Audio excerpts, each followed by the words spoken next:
Dr. Elena Vasquez stared at the genetic sequencers display for the third time that morning, her coffee growing cold as frustration built in her chest. The machine hummed quietly in the sterile laboratory of the Galactic Research Institute, processing samples from dozens of species across known space. Every other specimen had been cataloged, filed, and sent to the appropriate xenobiology departments. Every specimen except one. Subject 7749H sat in Medical Bay 12, completely unaware that he had become the greatest scientific puzzle the Institute had encountered in over 2 centuries. Marcus Chen appeared human in every visible way. 2 arms, 2 legs, brown hair, green eyes, and a smile that had charmed half the nursing staff during his 3-day stay. He had arrived on a damaged cargo vessel, the sole survivor of a pirate attack near the Vega system. Standard protocol required genetic screening of all refugees, partly for medical reasons and partly to determine their species classification for proper diplomatic processing. The problem was simple yet impossible. Marcus Chen's DNA refused to fit into any known category. Elena had run the sample through every database in the galactic network. She had compared it against the genetic patterns of all 847 known sentient species, from the silicon-based crystallians to the energy beings of Proxima Prime. She had even checked it against the archived remains of extinct civilizations discovered on dead worlds throughout the galaxy. Nothing matched. Not even close. The genetic structure itself defied explanation. It contained the standard double helix formation found in carbon-based life, but with additional protein chains that seemed to serve no biological purpose. These extra sequences were incredibly complex, more intricate than anything evolution should have produced. They looked almost like they had been designed, engineered with mathematical precision that made Elena's head spin when she tried to analyze them. What made it worse was that Marcus appeared perfectly healthy. His blood work was normal, his vital signs stable, and his physical capabilities fell within expected ranges for a humanoid species. By all rights, the extra genetic material should have caused massive biological dysfunction. Instead, it seemed to enhance his cellular regeneration and immune response beyond anything Elena had seen in decades of xenobiology research. The door to her laboratory slid open with a soft hiss, and Dr. Korvash entered on his 6 insectoid legs. The Zentorian researcher had worked alongside Elena for 5 years, and his compound eyes immediately focused on the genetic display still showing Marcus's impossible DNA pattern. Still working on the anomaly? Korvash clicked in his native language, his translation device rendering the sounds into standard galactic speech. Perhaps you should consider the possibility that your equipment is malfunctioning. Elena shook her head, gesturing to the bank of machines surrounding her workstation. I've run the sample through 4 different sequencers. I've calibrated each one twice. I even sent a sample to the laboratory on Titan Station for independent analysis. They sent back the same results with a note asking if I was playing some kind of practical joke. Korvash's antennae twitched in what Elena recognized as his version of a frown. The Zentorian approached the display, his multiple limbs dancing across the control interfaces with practiced efficiency. Show me the protein analysis again. The holographic display shifted, revealing the 3-dimensional structure of Marcus's genetic code. The standard DNA strands glowed blue, while the unknown sequences pulsed with red highlighting. Elena watched as Korvash's compound eyes tracked the complex patterns, his breathing apparatus making soft whistling sounds that indicated deep concentration. These additional sequences, Korvash said slowly, they are not random mutations. Look at this section here. He highlighted a particular strand with one of his clawed appendages. This pattern repeats every 144 base pairs, but with subtle variations that follow a mathematical progression. This is not natural evolution. This is engineering, Elena nodded grimly. That's what I thought too. But who could have done this and why? The level of genetic manipulation required would be beyond even our most advanced biotechnology. We're talking about precision that makes our best gene therapy look like crude surgery. Perhaps, Korvash suggested, the question is not who did this but when. These patterns could be evidence of genetic manipulation that occurred thousands of years ago, maybe even longer. The implications of that statement hung in the air between them. If Marcus's species had been genetically modified in the distant past, it raised questions that neither scientist was comfortable contemplating. Who had possessed such advanced biotechnology millennia ago, and where were they now? Elena's workstation chimed softly, indicating an incoming message. She activated the communication array, and the face of Director Hawthorne appeared on the screen. The elderly human administrator looked tired, his gray beard slightly disheveled as if he had been running his hands through it. Dr. Vasquez, I need an update on subject 7749H. The diplomatic corps is breathing down my neck about his classification status. They need to know which embassy to contact for his repatriation. Elena exchanged a glance with Corvash before responding. Sir, we're still analyzing the genetic data.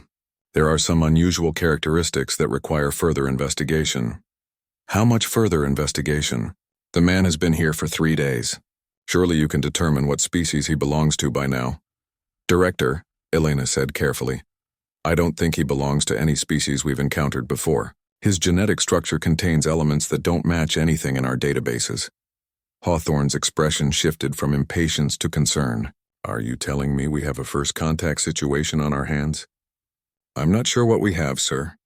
I'd like permission to expand my research parameters. Maybe run some historical comparisons against archived samples from archaeological sites. The director was quiet for a moment, considering the request. Approved. But keep this quiet for now. If word gets out that we can't identify a seemingly human refugee, it could cause problems with the other species representatives. They're already suspicious about humanity's rapid expansion through the galaxy. The communication ended, leaving Elena and Corvash alone with their impossible puzzle. Elena pulled up the archaeological database, scrolling through thousands of genetic samples collected from extinct civilizations across known space. Most were fragmentary, damaged by time and the harsh conditions of dead worlds, but they represented the only link to species that had vanished long before the current galactic community had formed. Start with the oldest samples, Corvash suggested. If this genetic modification occurred in the distant past, we might find similar patterns in other ancient species. Elena began the search, letting the computer scan Marcus's DNA against samples that were thousands, even millions of years old. The process would take hours, but it was their best hope of finding answers. As the analysis began, she couldn't shake the feeling that they were about to uncover something that would change everything they thought they knew about the history of life in the galaxy. In Medical Bay 12, Marcus Chen sat by the window, watching ships arrive and depart from the station's docking bays. He seemed completely at peace, unaware that his very existence was challenging the foundations of galactic science. Whatever secrets his DNA held, Elena was determined to uncover them, even if those secrets led to questions that the galaxy wasn't ready to answer. The archaeological genetic database search had been running for 18 hours when the computer finally chimed with a match. Elena jerked awake from where she had dozed at her workstation, her neck stiff from sleeping in the laboratory chair. The holographic display showed a 73% correlation with a sample that made her blood run cold. The match came from Draconus Prime, a dead world in the outer rim that had been discovered 50 years ago by deep space explorers. The planet's surface was covered in massive crystalline formations and the fossilized remains of creatures that defied easy classification. The archaeological team had recovered genetic material from what appeared to be a highly advanced civilization that had vanished, approximately 50,000 years. Elena's hands trembled as she pulled up the original research files from the Draconis expedition. The creatures found there had been massive, easily 20 meters in length, with skeletal structures that suggested both intelligence and incredible physical power. The expedition team had classified them as dragon-like beings, though the name was more poetic than scientific. What made them remarkable was not just their size, but evidence of advanced biotechnology embedded within their very bones. The genetic sample that matched Marcus's DNA had come from what appeared to be the most recent remains on the planet. Carbon dating suggested this particular specimen had died only 10,000 years ago, making it potentially the last of its kind. The creature's genetic structure contained the same impossible protein chains that Elena had found in Marcus's blood, but in a much more primitive form. Dr. Corvash arrived at the laboratory to find Elena staring at comparative genetic models floating in the air above her workstation. The Zentorian's compound eyes immediately locked onto the display, his antennae beginning to twitch with excitement. "Is that what I think it is?" he asked, his translator struggling with the rapid clicks and whistles of his native language. "A genetic match," Elena confirmed. "Marcus Chen shares 73% of his unusual genetic Markers with a creature that died 10,000 years ago on Draconis Prime. A creature that our xenoarchaeology department classified as a dragon, Corvash, moved closer to the display, his multiple limbs manipulating the controls to rotate and examine the genetic models from different angles. This is impossible. How can a human share genetic material with an extinct alien species from the Outer Rim?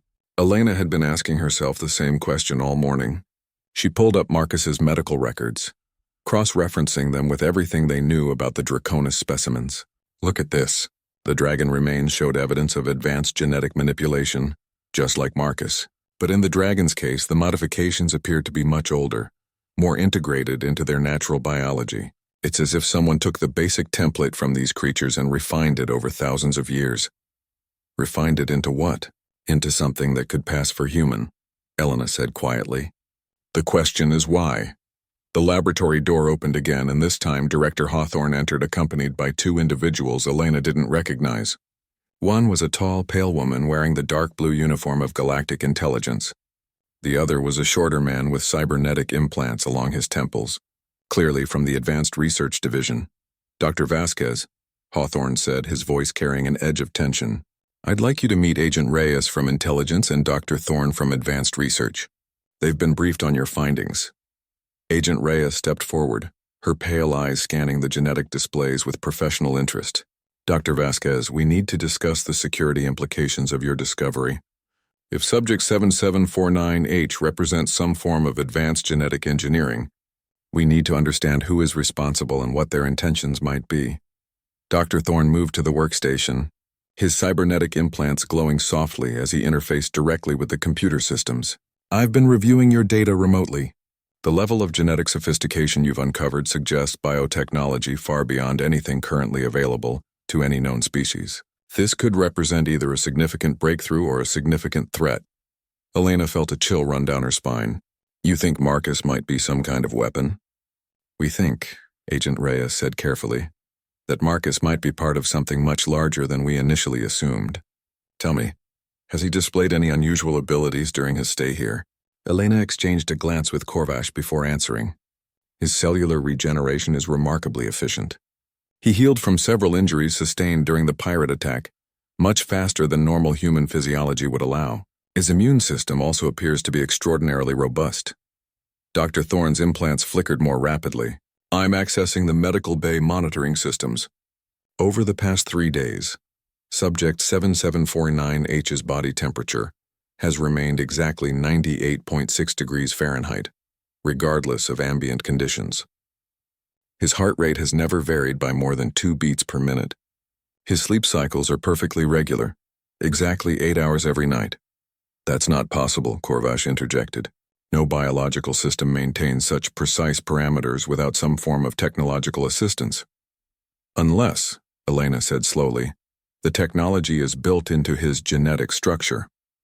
The extra protein chains we've been analyzing might not be evolutionary remnants. They might be active biotechnology. Agent Reyes leaned forward. Active how? Elena began manipulating the genetic display, highlighting specific sequences within Marcus's DNA. Look at these patterns. They're too complex to be natural, but they're also too integrated to be recent modifications. It's as if someone designed a biological system that could monitor and regulate itself at the cellular level. A living computer, Dr. Thorne breathed. Biological nanotechnology integrated at the genetic level. The applications would be incredible. Enhanced healing, disease resistance, possibly even extended lifespan. But why make it look human? Corvash asked. If you possess such advanced biotechnology, why create something that could blend in with one of the galaxy's younger species? The question hung in the air unanswered. Elena stared at the genetic models, trying to piece together a puzzle that seemed to grow more complex with each discovery. The dragon remains from Draconis Prime represented a civilization that had vanished 50,000 years ago, yet somehow their genetic legacy lived on in a man who claimed to be a simple cargo hauler from the outer colonies. I want to interview him, Agent Reyes declared. If Marcus Chen is the product of advanced genetic engineering, he might have information about his origins that he doesn't even realize he possesses. Director Hawthorne nodded. Arranged. But I want Dr. Vasquez present during the interview. She knows more about his genetic structure than anyone. As the group prepared to leave the laboratory, Elena took one last look at the comparative genetic analysis. The connection between Marcus and the dragon remains was undeniable, but it raised more questions than it answered. If Marcus was indeed the product of genetic engineering based on ancient alien technology, who had created him? And more importantly, were there others like him? The journey to Medical Bay 12 felt longer than usual, each step bringing them closer to answers that Elena wasn't sure she wanted to hear. As they approached Marcus's room, she caught a glimpse of him through the observation window.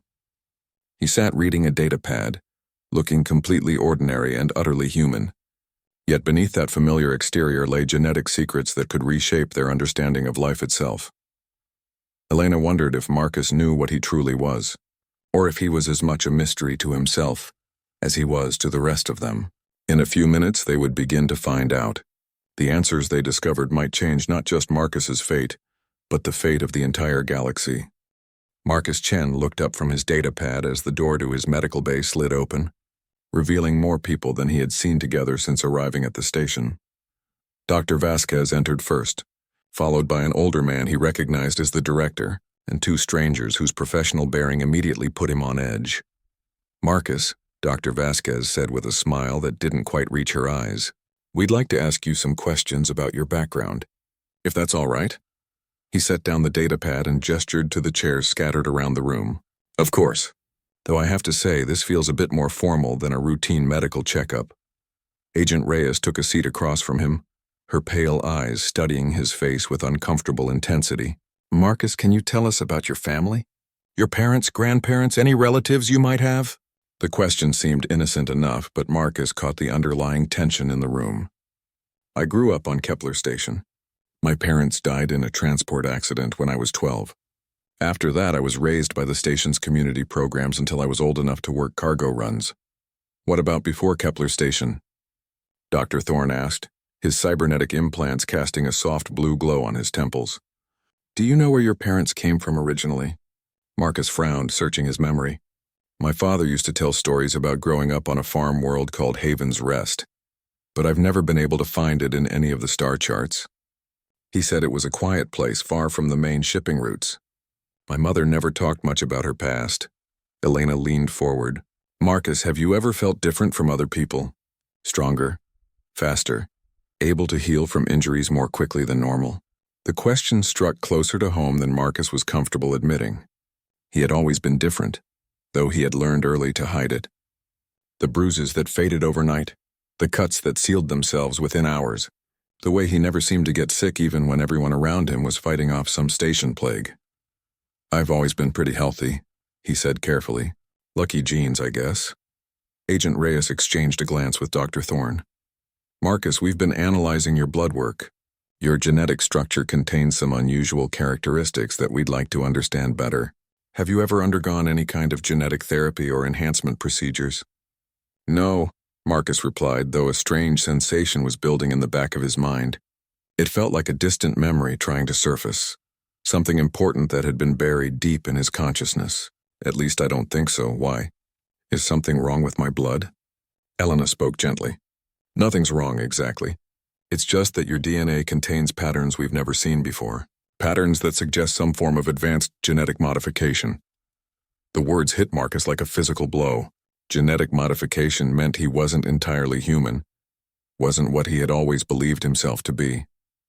But even as shock washed over him, that strange sensation in his mind grew stronger. Images began to flicker at the edge of his consciousness, fragmented memories that felt both alien and familiar. "I don't understand," he said, though part of him was beginning to understand all too well. "I'm just a cargo hauler. I've never been anyone special." Dr. Thorne's implants flickered more rapidly. "Marcus, I want you to try something for me. Close your eyes and try to remember the earliest memory you have. Not from childhood, but the very first thing you can recall." Marcus hesitated, then followed the instruction. As his eyes closed, the strange sensation in his mind exploded into full awareness. Suddenly he wasn't sitting in a medical bay on a research station. He was standing in a vast chamber filled with crystalline formations that pulsed with inner light. The air around him shimmered with energy, and in the distance, massive forms moved through the crystal forest with impossible grace. Dragons. The word came to him unbidden, carrying with it a flood of genetic memory that threatened to overwhelm his human consciousness. He could see them clearly now. Magnificent creatures with scales that reflected starlight and eyes that held the wisdom of ages. They were dying, their ancient civilization crumbling as their world grew cold and lifeless. But they had prepared for this ending. In the deepest chambers of their crystal cities, they had worked to preserve their essence, encoding their genetic legacy into a form that could survive the coming darkness. They had created vessels, containers that could carry their biological heritage forward through time and space until the galaxy was ready for their return. Marcus gasped and opened his eyes, finding 5 concerned faces staring at him. His hands were shaking, and he could feel sweat beading on his forehead despite the cool air in the medical bay. "What did you see?" Elena asked softly. "Dragons," Marcus whispered. "I saw dragons. But that's impossible, isn't it? Dragons are just mythology." Agent Reyes leaned forward. "What else did you see, Marcus? Try to remember." The memories were clearer now, as if speaking them aloud had unlocked some internal barrier. They were dying. Their world was ending, and they knew it. But they had technology beyond anything I can comprehend. They could manipulate genetics like we manipulate computer code. They created something, some kind of preservation system. A genetic repository, Dr. Thorne breathed. They encoded their biological essence into a form that could be carried by another species. Marcus nodded, though the implications terrified him. They chose humans because we were young, adaptable. Our genetic structure was compatible with their modifications. They created hybrids, carriers who could pass on their genetic legacy without even knowing what they carried. Elena felt pieces of the puzzle clicking into place. The protein chains in your DNA, they're not just genetic modifications. They're compressed genetic information from an entire civilization. "How many?" Agent Reyes asked. "How many carriers are there?" Marcus closed his eyes again, accessing memories that weren't entirely his own. Hundreds, maybe thousands, scattered across human space, living normal lives, most of them unaware of what they truly are. The genetic markers remain dormant until triggered by specific circumstances. "What kind of circumstances?" Director Hawthorne asked, speaking for the first time since entering the room. "Stress, trauma, life-threatening situations," Marcus replied, his voice growing stronger as the memories solidified. "The pirate attack that destroyed my ship should have killed me. Instead, it awakened something in my genetic code. I'm changing, becoming something more than human." Dr. Korvash, who had remained silent throughout the interview, finally spoke. "Becoming what exactly?" Marcus looked at each of them in turn, seeing the fear and wonder in their eyes. "I don't know yet. The transformation is gradual, controlled by biological programming I don't fully understand. But I can feel it happening. My senses are becoming sharper. My physical abilities are increasing, and I'm starting to remember things that happened 50,000 years ago." Agent Reyes stood abruptly. "We need to find the others. If there are hundreds or thousands of these carriers scattered throughout human space, and if they're all undergoing similar transformations, this could represent a fundamental shift in the balance of power in the galaxy." Elena remained focused on Marcus, studying his face for signs of the changes he described. "Marcus, do you still feel human? Are you still you?" He considered the question carefully. "I'm still me, but I'm becoming more. The dragon memories don't replace my human experiences. They add to them. It's like having access to the accumulated knowledge and abilities of an entire species, while still maintaining my individual identity." "And you have no control over this process?" Dr. Thorne asked. "Some control," Marcus admitted. "The genetic programming responds to conscious intention to some degree. But it's like trying to direct a river. I can influence the flow, but I can't stop it." As the group absorbed this information, Elena realized they were witnessing the birth of something entirely new. Marcus wasn't just a human with dragon DNA. He was becoming a bridge between two civilizations separated by 50,000 years. Whatever he became, whatever all the carriers became, would reshape the future of the galaxy in ways none of them could predict. 3 days after the revelation about Marcus's true nature, the Galactic Research Institute had transformed into a hub of frantic activity. Ships arrived hourly carrying genetic samples, research teams, and government officials from across known space. Word of the discovery had leaked despite Director Hawthorne's attempts at secrecy, And now every major species wanted answers about the implications of hybrid humans carrying ancient dragon genetics. Elena had barely slept since the interview, working around the clock to analyze the new samples arriving from human colonies throughout the galaxy. The results were both fascinating and terrifying. They had identified 17 more carriers so far, individuals whose genetic profiles matched Marcus's unusual patterns. Most showed no signs of active transformation, their dragon DNA remaining dormant within their human biology. But 3 of the carriers had experienced recent trauma, and their genetic modifications were beginning to activate. The pattern is consistent, Elena explained to the emergency council that had been assembled in the station's main conference room. Representatives from 12 species sat around the curved table, their various forms creating a bizarre parliament of galactic power.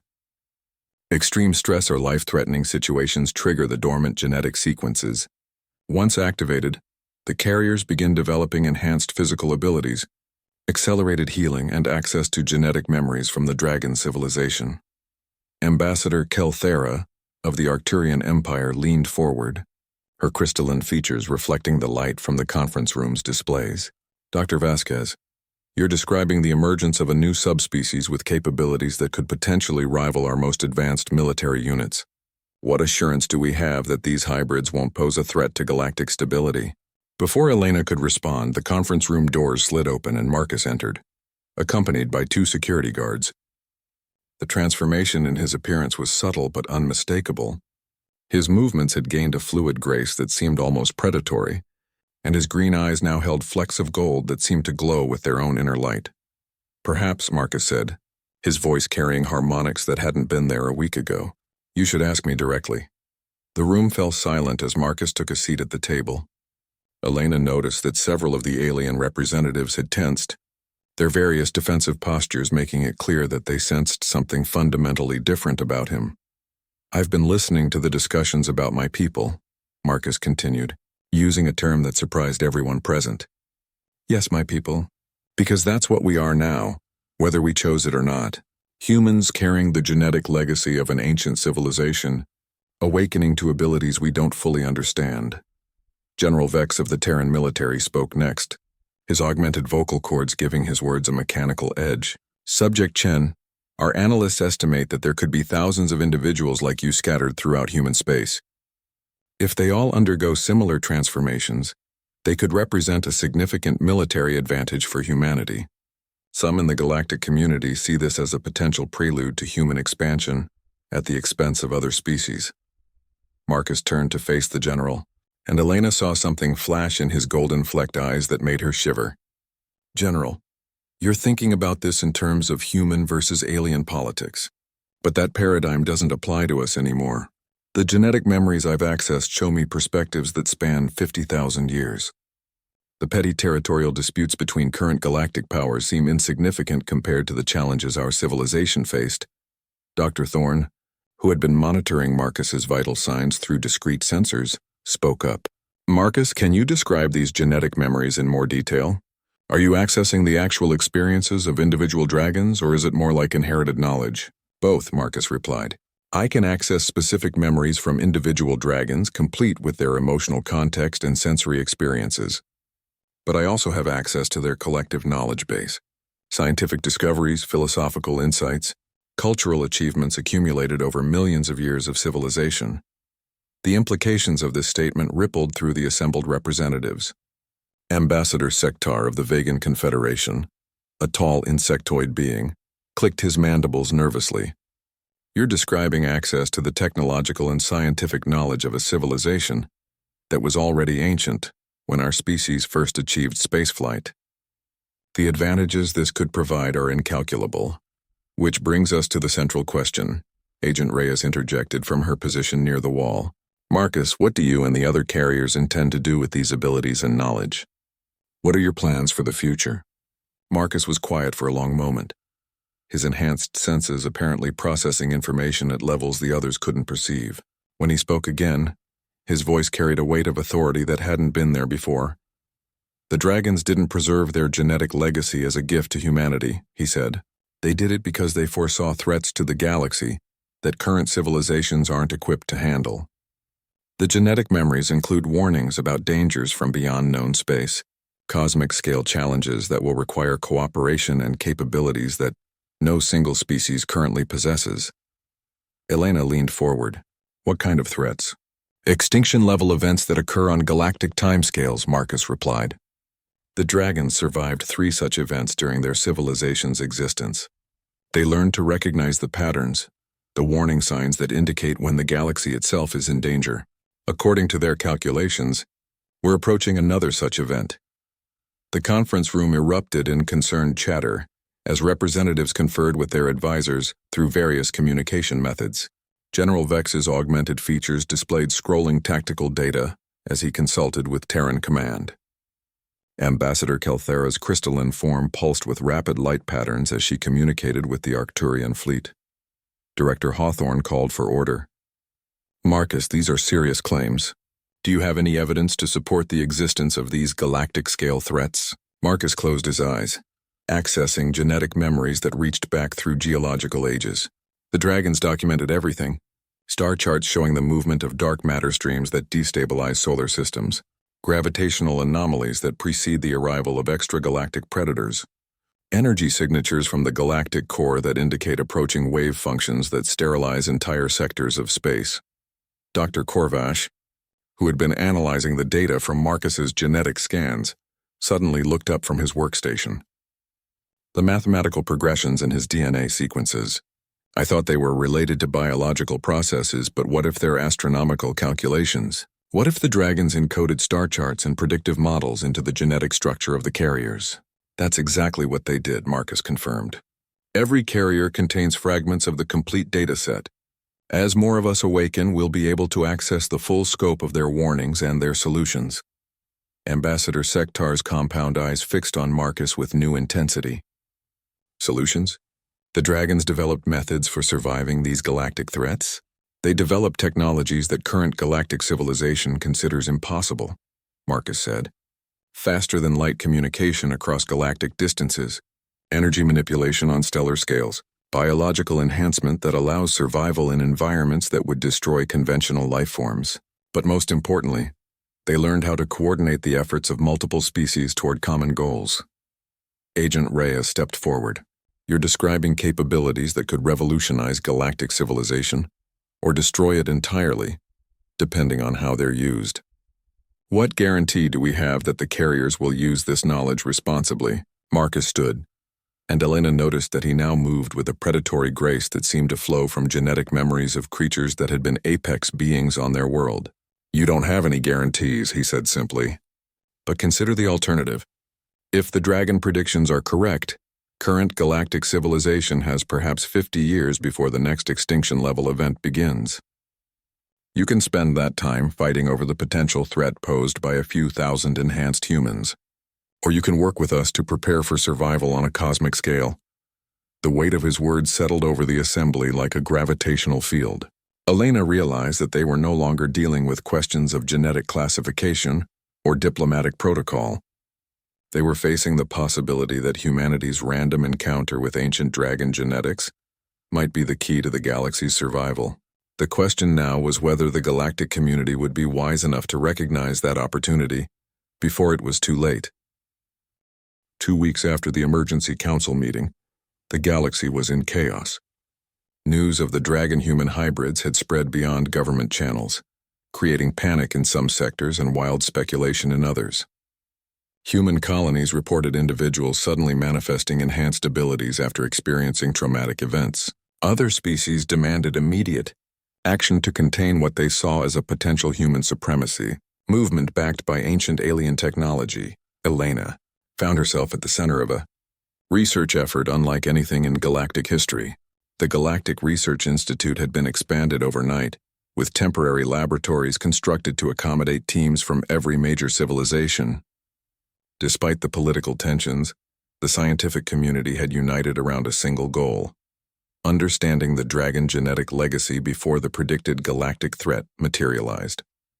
Dr. Vasquez, Dr. Thorne called from across the expanded genetics laboratory. I need you to see this. Elena made her way through the maze of equipment and researchers to where Thorne stood before a massive holographic display. The three-dimensional model showed the genetic structure they had first discovered in Marcus's DNA, but now it was overlaid with similar patterns from 43 other confirmed carriers. "We've been approaching this wrong," Thorne explained, his cybernetic implants interfacing directly with the display controls. "We've been treating each carrier as an individual with dragon modifications. But look at this." The display shifted, showing how the genetic patterns from different carriers could be combined like puzzle pieces. Elena's breath caught as she realized what she was seeing. "It's a distributed system," she whispered. "No single carrier contains the complete dragon genetic legacy. Each one carries specific fragments designed to work in conjunction with others." "Exactly," Thorne confirmed. "The dragons didn't just preserve their knowledge in human genetics. They created a biological network. When enough carriers are in proximity to each other, their genetic patterns begin to resonate, allowing them to access exponentially more of the dragon memory banks." The implications struck Elena immediately. That's why Marcus's transformations accelerated after the other carriers arrived at the station. They're not just individuals with enhanced abilities, they're components of a larger system. As if summoned by their conversation, Marcus appeared in the laboratory entrance. But he wasn't alone. 3 other carriers stood with him, and Elena immediately noticed the change in their bearing. They moved with synchronized precision, their enhanced senses clearly operating in coordination with each other. "Dr. Vasquez, Dr. Thorne," Marcus said, his voice carrying harmonic frequencies that seemed to resonate with something deep in Elena's nervous system. "We need to show you something." The group of carriers approached the main workstation, and Elena watched in fascination as they arranged themselves in a specific geometric pattern around the control interfaces. Without speaking, they began manipulating the holographic displays with fluid coordination, their enhanced reflexes allowing them to work at speeds that made Elena dizzy to watch. "What are you doing?" she asked. "Accessing the complete star chart data," replied Sarah Chen, one of the recently awakened carriers who had arrived from the Vega colonies. "Individual carriers can only access fragments, but when 4 or more of us work together, we can reconstruct full data sets from the Dragon archives." The holographic display exploded into a 3-dimensional map of the galaxy, unlike anything Elena had ever seen. Instead of the familiar spiral arm structure, this map showed the galaxy as a living system with flows of dark matter, gravitational currents, and energy patterns that pulsed with complex rhythms. "This is how the dragon saw the galaxy," Marcus explained, "not as a collection of star systems and political territories, but as a unified ecosystem, with predictable cycles and patterns." Elena stared at the map, trying to comprehend the scope of what she was seeing. "The dark matter flows. They're not random. They follow specific patterns. Every 64,000 years, Sarah added, her voice carrying the same harmonic quality as Marcus's. "The galaxy completes a cycle that brings periods of stability and periods of chaos. We're currently 18 months away from the beginning of the next chaos period." Dr. Thorne's implants flickered rapidly as he processed the data. "What happens during a chaos period?" The 4 carriers exchanged glances, and Elena realized they were communicating through some form of genetic resonance that allowed nearly instantaneous information sharing. When Marcus spoke, his words carried the weight of 50,000 years of observation. The dark matter currents destabilize solar systems throughout the outer rim. Stellar formation accelerates in the galactic core, creating massive energy discharges that sterilize entire sectors. Gravitational anomalies open pathways for extragalactic predators that consume stellar mass. Elena felt a chill run through her body. "How long does a chaos period last?" "Approximately 3,000 years, Sarah replied. "But the dragons developed methods for surviving them. Protected systems, enhanced biologies capable of existing in high radiation environments, and most importantly, technologies for coordinating survival efforts across galactic distances." The laboratory door opened, and Agent Reyes entered with Director Hawthorne and General Vex. The military commander's augmented features immediately focused on the holographic galaxy. "Map, is this intelligence from the Dragon archives?" the general asked. "It's a warning system," Marcus corrected. "The dragons preserved their genetic legacy specifically to ensure that younger civilizations would have access to this information when the next chaos period approached." Agent Reyes stepped closer to the display. You're telling us that the galaxy undergoes periodic extinctions and we have less than 2 years to prepare for the next one? That's correct, the 4 carriers said in unison, their synchronized response making it clear that their individual consciousnesses were beginning to merge into something larger. Elena watched this transformation with a mixture of fascination and concern. Marcus, are you still you, or are you becoming something else entirely? Marcus turned to her, and for a moment she saw a flicker of the cargo hauler she had first met. I'm still me, Dr. Vasquez, but I'm also part of something much larger now. The Dragon genetic legacy isn't just about preserving their knowledge. It's about creating a bridge between their civilization and ours. A bridge to what purpose? Director Hawthorne asked. Sarah answered, her voice harmonizing with Marcus's. To ensure that galactic civilization survives the chaos period. The dragons learned that no single species has the resources or capabilities to survive alone. But working together, pooling technologies and knowledge across multiple civilizations, survival becomes possible. General Vex's tactical displays showed rapidly changing data streams. You're proposing unprecedented cooperation between species that have been competitors or enemies for centuries. We're not proposing anything, Marcus replied. We're simply delivering the Dragon Archive's analysis. According to their calculations, every galactic civilization faces the same choice when a chaos period approaches: cooperate or become extinct. Elena studied the faces of the 4 carriers, noting how their individual personalities were beginning to blend while still remaining distinct. What happens to you? To all the carriers? Do you eventually become a collective consciousness? We become what we need to become, they answered together. The Dragon genetic legacy adapts to the requirements of each situation. During crisis periods, we function as a coordinated network. During stable periods, we return to individual consciousness, while retaining access to the collective knowledge base. Agent Reyes pulled Director Hawthorne aside for a whispered conversation. But Elena's enhanced hearing caught fragments about containment protocols and potential military applications. She realized that despite everything they had learned, some members of the galactic community still saw the carriers as a threat to be controlled, rather than allies in survival. The carriers apparently heard the conversation as well, because Marcus turned to address Agent Reyes directly. Agent, you're still thinking in terms of current political structures? Those structures won't survive the chaos period. The choice isn't between human dominance and alien dominance. The choice is between galactic cooperation and galactic extinction.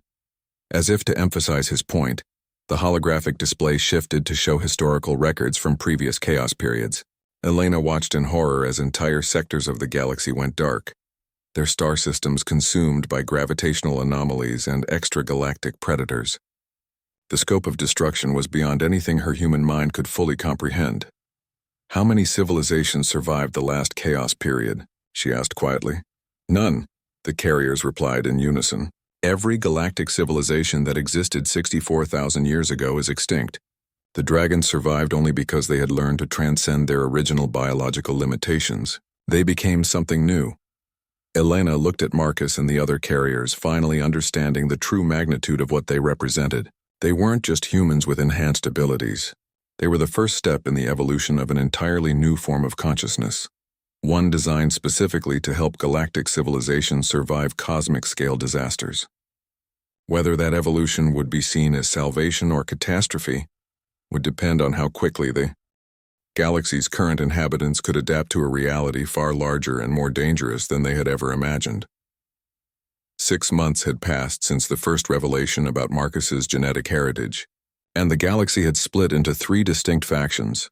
The Alliance of Cooperation, led by more progressive species like the Arcturians and Centaurians, had begun working with the carriers to develop survival technologies for the approaching chaos period. The Containment Coalition, dominated by military powers including the Terran Empire and Vegan Confederation, sought to restrict carrier activities and prevent what they saw as an uncontrolled evolution of human capabilities.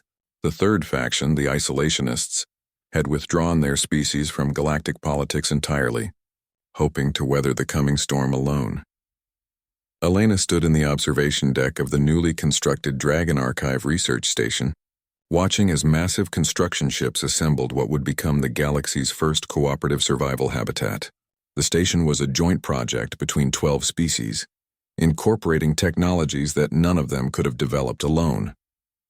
At its heart lay the Dragon Archive Core, a massive biological computer grown from carrier genetic material that could process the vast datasets preserved in the ancient Dragon legacy.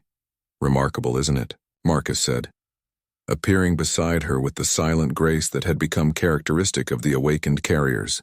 His transformation had continued over the months, and while he still appeared fundamentally human, there was something ancient and profound in his bearing that commanded respect from beings who had lived for centuries. "The construction rate is incredible," Elena replied. "6 months ago this would have been impossible. Now we have 12 species working together on a scale never before achieved in galactic history." "Fear is a powerful motivator," Marcus observed. "Even the most stubborn species have difficulty ignoring evidence of approaching extinction." Elena turned to study his profile, noting the subtle scales that had begun to appear along his jawline, and the way his eyes now reflected light like polished gemstones. "Marcus, I need to ask you something that's been troubling me. Are you still human? Or have you become something else entirely?" He considered the question carefully, accessing genetic memories that spanned geological ages. "I'm still Marcus Chen. I still remember growing up on Kepler Station working cargo runs, surviving the pirate attack that awakened my genetic legacy. But I'm also something more. I carry the memories and knowledge of beings who witnessed the birth and death of civilizations. I can see patterns that span millions of years and understand relationships between cosmic forces that human consciousness alone could never comprehend." "Do you miss being human?" Marcus smiled, and Elena caught a glimpse of the cargo hauler she had first met. "I miss the simplicity of it sometimes. But Elena, I've seen what's coming. I've accessed memories of the last chaos period from beings who survived it. The scale of destruction is beyond anything current galactic civilization can imagine. If becoming something more than human is the price for helping others survive, then it's a price worth paying." The conversation was interrupted by an urgent chime from Elena's communication device. Dr. Thorne's voice came through the speaker, filled with excitement and concern. "Elena, Marcus, you need to get to the Archive Core immediately. We've detected massive activation patterns in the carrier network. Something big is happening." They made their way through the station's corridors, passing research teams from dozens of species working frantically to decode Dragon technologies. The cooperation that had seemed impossible 6 months ago was now routine, driven by the shared urgency of approaching catastrophe. The Archive Core chamber was a vast spherical space at the heart of the station, its walls lined with biological interfaces that pulsed with soft bioluminescent light. At the center of the chamber, Dr. Thorne stood before a massive holographic display, showing the positions of known carriers throughout the galaxy. Elena immediately saw what had caused his excitement. Over 300 carriers were simultaneously undergoing genetic activation. The display showed their locations scattered across human space, from the outer rim colonies to the core worlds. Most concerning, the activations weren't triggered by individual trauma or stress. They were happening spontaneously, as if responding to some galactic signal. "When did this start?" Marcus asked, his enhanced senses already connecting to the Archive Core's biological interfaces. 17 minutes ago, Thorne replied. "The activation wave started in the outer rim and is moving toward the galactic core at approximately twice the speed of light. Whatever's causing it, it's not limited by conventional physics." Marcus closed his eyes, allowing his consciousness to merge fully with the Archive Core's vast processing power. When he spoke again, his voice carried harmonics that resonated through the chamber like the song of some cosmic whale. "The outer gravity sensors have detected the approach of the chaos period's herald. The galaxy is beginning its transition into the unstable phase. The Dragon genetic programming is activating automatically to prepare for survival protocols." Elena felt a chill that had nothing to do with the chamber's temperature. "How much time do we have?" "The full chaos period won't begin for another 14 months, Marcus replied, his consciousness still merged with the archive. "But the preliminary effects will start within weeks. Solar flares will increase by orders of magnitude. Gravitational anomalies will begin destabilizing stellar systems in the outer rim. Dark matter currents will accelerate, creating navigation hazards for conventional faster-than-light travel." Dr. Thorne's cybernetic implants flickered rapidly as he processed this information. "Marcus, the carriers who are undergoing activation. What capabilities will they gain?" enhanced radiation resistance, improved cognitive processing for handling crisis coordination, and most importantly, the ability to maintain faster-than-light communication across galactic distances. Marcus opened his eyes, which now glowed with golden light that seemed to contain the depth of nebulae. Elena, the carriers are becoming living communication nodes for coordinating galactic survival efforts. The implications struck Elena immediately. A biological internet spanning the entire galaxy. You're creating a communication network that the approaching chaos can't disrupt. We're implementing the Dragon survival protocols, Marcus confirmed. Over the next year, the carrier network will coordinate the construction of protected habitats, the development of enhanced survival technologies, and the evacuation of vulnerable populations to stable systems. Agent Reyes's voice suddenly echoed through the chamber as she entered with a team of security personnel. Marcus, we've received reports of carrier activations in restricted military zones. Some of the newly awakened individuals have begun demonstrating capabilities that far exceed anything we've previously documented. Such as? Elena asked. Direct mental interface with quantum computers, manipulation of electromagnetic fields, and in at least 3 cases, apparent telekinetic abilities. Reyes approached the central display, studying the pattern of activations. The Containment Coalition is calling for immediate action to restrict carrier movements and activities. Marcus turned to face her, and Elena saw something in his expression that made her step back involuntarily. When he spoke, his voice carried the authority of beings who had guided civilizations through cosmic disasters. Agent Reyes, the time for containment strategies has passed. The chaos period has begun.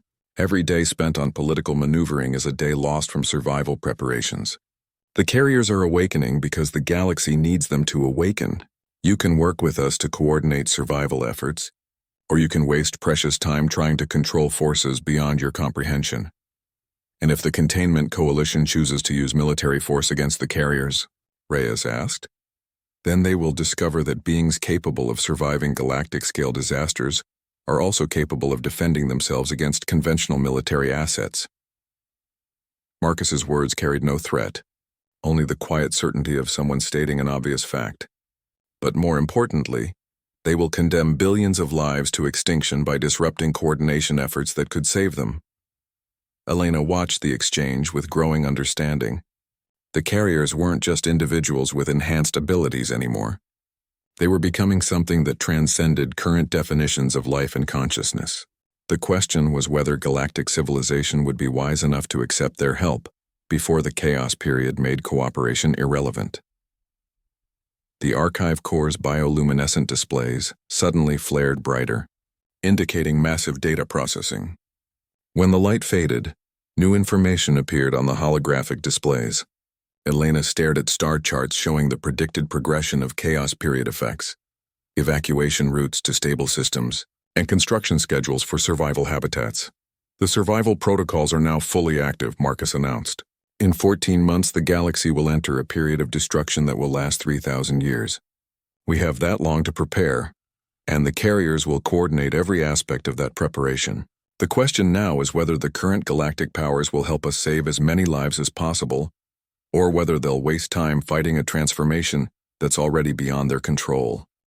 Elena looked at the star charts and felt the weight of cosmic responsibility settling on her shoulders. She was witnessing the birth of a new form of galactic consciousness, one designed specifically to guide civilization through the darkest period it would ever face.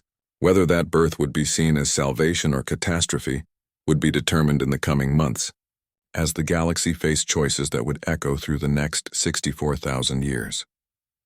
1 year later, Elena stood on the command deck of the Nexus Prime, the flagship of the Galactic Survival Fleet. Through the massive viewport, she could see the impossible sight of over 10,000 ships from 47 different species working in perfect coordination. The sight would have been unthinkable 2 years ago, but the approaching chaos period had accomplished what centuries of diplomacy could not. It had forced the galaxy to unite or face extinction. The transformation had not been easy. The Containment Coalition had attempted to use military force against the carriers, resulting in conflicts that demonstrated just how far beyond baseline human capabilities the awakened individuals had evolved. Carrier abilities had progressed far beyond enhanced healing and cognitive processing. They could now manipulate matter at the molecular level, generate protective energy fields, and coordinate across galactic distances with instantaneous precision. But perhaps most importantly, they had proven their commitment to galactic survival rather than human dominance. When the military strikes began, the carriers had defended themselves without causing unnecessary casualties, consistently offering alternatives to violence even while demonstrating capabilities that made conventional warfare obsolete. "Dr. Vasquez," Marcus said, approaching her position at the viewport. His transformation was now complete, and while he still retained his essential humanity, he had become something magnificent and alien. His skin showed patterns of scales that reflected starlight like living jewelry. His eyes held depths that seemed to contain the wisdom of geological ages, and his movements carried the fluid grace of a being no longer bound by conventional physics. "Marcus," Elena replied, though she knew he was so much more than that name could encompass. "The evacuation fleets are ahead of schedule. 17 billion beings have been relocated to stable systems in the past 6 months. The carrier network coordination is functioning optimally," Marcus confirmed. "But Elena, I wanted to speak with you about something personal before the final phase begins." Elena turned to face him fully, seeing concern in his alien features. "What is it?" "In 6 hours, the chaos period will officially begin. The galaxy will become uninhabitable for unprotected life forms. The survival habitats will sustain billions of beings for the next 3,000 years.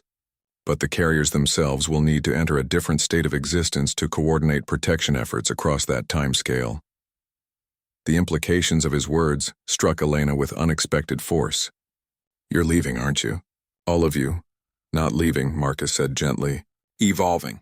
The Dragon genetic legacy contains final protocols for navigating chaos periods. We'll become something that can exist in the spaces between stars, immune to radiation and gravitational disruption. We'll spend the next 3,000 years maintaining the protective barriers around the survival habitats and coordinating resource distribution across galactic distances." Elena felt tears forming in her eyes, a purely human response that seemed inadequate for the magnitude of what she was witnessing. "Will you still be you?" Marcus reached out with one scaled hand to touch her shoulder, and Elena felt a warmth that seemed to flow directly from his genetic heritage. "I'll always carry the memory of being Marcus Chen, cargo hauler from Kepler Station. But I'll also be part of something that spans cosmic time and space." "Elena, the dragons who created this genetic legacy understood that consciousness itself must evolve to survive on galactic scales. They became something beyond individual existence while still retaining their essential nature. Will we ever see you again, after the chaos period ends?" "The Dragon archives indicate that previous carriers returned to more conventional forms of existence once the galaxy stabilized. But Elena, that's 3,000 years from now. The beings who emerge from the survival habitats will be as different from current galactic civilization as you are from single-celled organisms." Elena nodded, understanding the vast scope of change that was about to unfold. "The research data we've gathered, the technologies we've developed working with the carriers, it will be preserved?" "Everything will be preserved," Marcus assured her. "The survival habitats contain complete archives of current galactic knowledge and culture. When the chaos period ends, the emerging civilizations will have access to all of it, plus 3,000 years of additional development guided by the carrier network." The command deck's communication system activated, and Director Hawthorne's voice filled the space. "All personnel, this is the final evacuation call. Report to designated survival habitats immediately. The chaos period boundary effects will reach this position in 4 hours." Elena looked out at the evacuation fleet, marveling at the coordination that the carrier network had made possible. Species that had been enemies for millennia worked side by side, sharing technologies and resources with an efficiency that would have been impossible without the carrier's guidance. "Elena," Marcus said quietly, "I need you to know that everything we've accomplished here started because you refused to simply classify my genome as anomalous and move on. Your curiosity and dedication saved not just my life, but the lives of trillions of beings across the galaxy." Elena felt the weight of that responsibility, but also a profound sense of completion. "Marcus, when I first analyzed your DNA, I thought I was just solving a scientific puzzle. I never imagined I was helping to unlock the key to galactic survival." "The dragons planned for this moment across 50,000 years," Marcus replied. They encoded their genetic legacy into human DNA and waited for the right combination of scientific advancement and approaching crisis to trigger the awakening. You were part of their plan even if you didn't know it. As if summoned by their conversation, Dr. Thorne and Dr. Corvash appeared on the command deck, along with Agent Reyes and several other key researchers who had been part of the project from the beginning. Elena realized that Marcus was saying goodbye to all of them. The carrier network wishes to express gratitude to the research teams who helped decode the Dragon legacy, Marcus said, speaking not just as an individual but as a representative of something vast and coordinated. Your work enabled the awakening process and made galactic cooperation possible. Dr. Corvash's compound eyes reflected the starlight streaming through the viewport. Marcus, will the carrier network maintain contact with the survival habitats during the chaos period? Constant contact, Marcus confirmed. The habitats will be linked through the biological communication network. No community will be isolated or forgotten. Resources will be shared across galactic distances as needed. Agent Reyes stepped forward. Marcus, I owe you an apology. When this began, I saw the carriers as a potential threat to galactic security. I was thinking in terms of political power rather than survival necessity. Agent Reyes, your caution was appropriate, given the information available at the time. The Dragon archives show that previous civilizations made similar mistakes, letting political concerns override survival priorities. That's why so few civilizations survive chaos periods intact. Elena watched the exchange, understanding that they were witnessing the end of one era of galactic civilization and the beginning of something entirely new.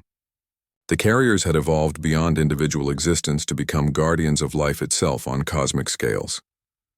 It's time, Marcus said, looking out at the stars that were beginning to show signs of chaos period effects. Solar flares erupted from nearby systems with increasing frequency, and gravitational anomalies were creating visible distortions in spacetime.